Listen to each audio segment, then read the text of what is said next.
West Bengal police recruitment বোর্ডের constable form fill up করার সময় অনেকেই মোবাইল থেকে ছবি এবং সিগনেচার আপলোড করতে পারছো না।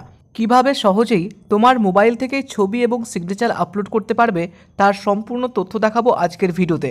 সুতরাং ভিডিওটি এন্ড পর্যন্ত দেখতে থাকো। এই ফর্ম ফিল আপটি করার জন্য টোটাল 5টা স্টেপ রয়েছে, যার মধ্যে থার্ড স্টেপ আপলোড ফটো এবং সিগনেচার।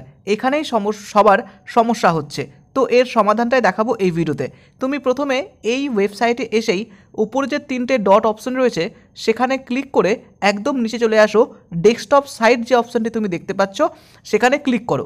ক্লিক করলে এই পেজটি তোমার সম্পূর্ণ কম্পিউটারের মতো দেখতে হয়ে যাবে, অর্থাৎ যেভাবে কম্পিউটারে পেজটি দেখাবে ঠিক সেই রকম হয়ে যাবে। সকলেই সম্পূর্ণ কাজটি কিন্তু তোমার মোবাইল থেকেই করতে পারবে। তুমি একদম নিচে চলে আসো, দেখবে আপলোড ফটো। তবে ফটো আপলোড করার কিছু শর্ত রয়েছে, সেই শর্তগুলো পূরণ করতে হবে। যেমন 10 থেকে 50 কেবির মধ্যে অবশ্যই ফটোর সাইজ থাকতে হবে এবং ছবির ডাইমেনশন 138 পিক্সেল উইডথ এবং 177 পিক্সেল হাইট। যদি সেন্টিমিটারে বলি তাহলে 3.5 সেন্টিমিটার উইডথ এবং 4.5 সেন্টিমিটার হাইট থাকতে হবে, তাহলেই এই ছবিটি আপলোড করতে পারবে। একই রকমভাবে সিগনেচারেরও কিছু কন্ডিশন রয়েছে, যেমন সিগনেচারের ফাইল সাইজ থাকতে হবে 10 থেকে 30 কেবির মধ্যে এবং ডাইমেনশন 350 পিক্সেল উইডথ এবং 90 পিক্সেল হাইট। যদি সেন্টিমিটারে বলি তাহলে 9.2 সেন্টিমিটার উইডথ এবং 2.4 হাইট থাকতে হবে। তো কিভাবে এটাকে রিসাইজ করবে চলো একবার দেখে নিই। তুমি তোমার মোবাইল থেকেই ক্রোম ব্রাউজারে এসে ইমেজ রিসাইজ বলে সার্চ করো। প্রথম যে অপশানটি পাবে ইমেজ রিসাইজার, সেখানে সরাসরি ক্লিক করো। ক্লিক করলে তোমার সামনে নতুন পেজ আসবে। এখানে দেখতে পাবে সিলেক্ট ইমেজ বলে একটি অপশন রয়েছে। তুমি সেখানে ক্লিক করে তোমার গ্যালারি থেকে যে ছবিটিকে তুমি রিসাইজ করতে চাইছো সেই ছবিটি সিলেক্ট করে নাও। সিলেক্ট হয়ে গেলে তারপরে নিচের দিকে নেমে আসবে, দেখবে রিসাইজ বলে একটি অপশন রয়েছে, সেখানে ক্লিক করবে।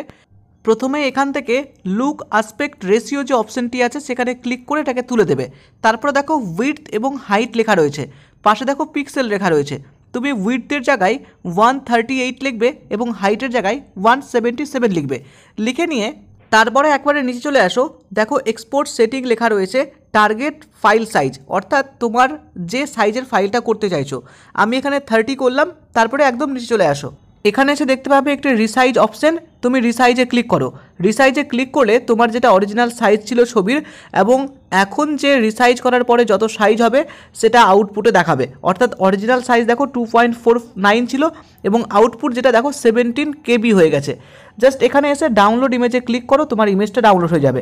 একই রকমভাবে সিগনেচারটাও তোমার যেটা টার্গেট ফাইল রয়েছে সেই হিসেবে একই রকমভাবে কনভার্ট করে নাও। আমি কনভার্ট করে একেবারে ওয়েবসাইটে ফিরছি। এরপরে মেন ওয়েবসাইটে এসে এখান থেকে আপলোড যে ফটো রয়েছে, চুজ ফাইল রয়েছে, সেই চুজ ফাইলে ক্লিক করো। তোমার গ্যালারি থেকে যে রিসাইজ ফটোটা সেই ফটোটাকে সিলেক্ট করো। সিলেক্ট করে নিয়ে তারপরে আপলোডে ক্লিক করো। আপলোডে ক্লিক করলে তোমার ছবিটা প্রিভিউ আকারে দেখাবে। সম্পূর্ণটা সেটিং করে তুমি এটাকে আপলোড করে নাও। আমি সম্পূর্ণ মোবাইল থেকে দেখাচ্ছি তোমাদের সকলের সুবিধার্থে। এখানে দেখতে পাচ্ছ সম্পূর্ণ মোবাইল থেকেই করলাম এবং এখানে দেখো আপলোডের টিক সাইন দেখাচ্ছে, অর্থাৎ সম্পূর্ণ সাকসেসফুলি আপলোড হয়ে গেছে। একই রকমভাবে তোমার সিগনেচারটাও এখানে আপলোড করে নাও, যেভাবে রিসাইজ ফটোটাকে চুজ করে আপলোড করে নাও। তারপরে নিচে চলে আসো, দেখতে পাবে প্লেস রয়েছে, অর্থাৎ যেখান থেকে তুমি অ্যাপ্লিকেশন করছো সেই ডিস্ট্রিক্টের নাম দিতে পারো। ডিক্লিয়ারেশন চেক বক্সে ক্লিক করে নেক্সটে ক্লিক করো। তারপরে ফাইনালি পেমেন্ট অপশানে ক্লিক করে পেমেন্ট করে তোমার ফর্মটিকে সম্পূর্ণরূপে ফিল আপ করো। তো এই হচ্ছে ছোট্ট একটা ইনফরমেশন, যেভাবে তুমি তোমার মোবাইল থেকেই ফটো এবং সিগনেচার আপলোড করতে পারবে এই ফর্ম ফিল আপের ক্ষেত্রে। আশা করি সম্পূর্ণ ভিডিওটি ভালো লেগেছে। ভালো লাগলে লাইক করো এবং সকলের সাথে শেয়ার করে দাও, যাতে সকলেই একই রকমভাবে তোমার মতো সহযোগিতা পেতে পারে। তো চলো দেখা হচ্ছে নেক্সট ভিডিওতে। সকলে ভালো থেকো, সুস্থ থেকো। Thank you.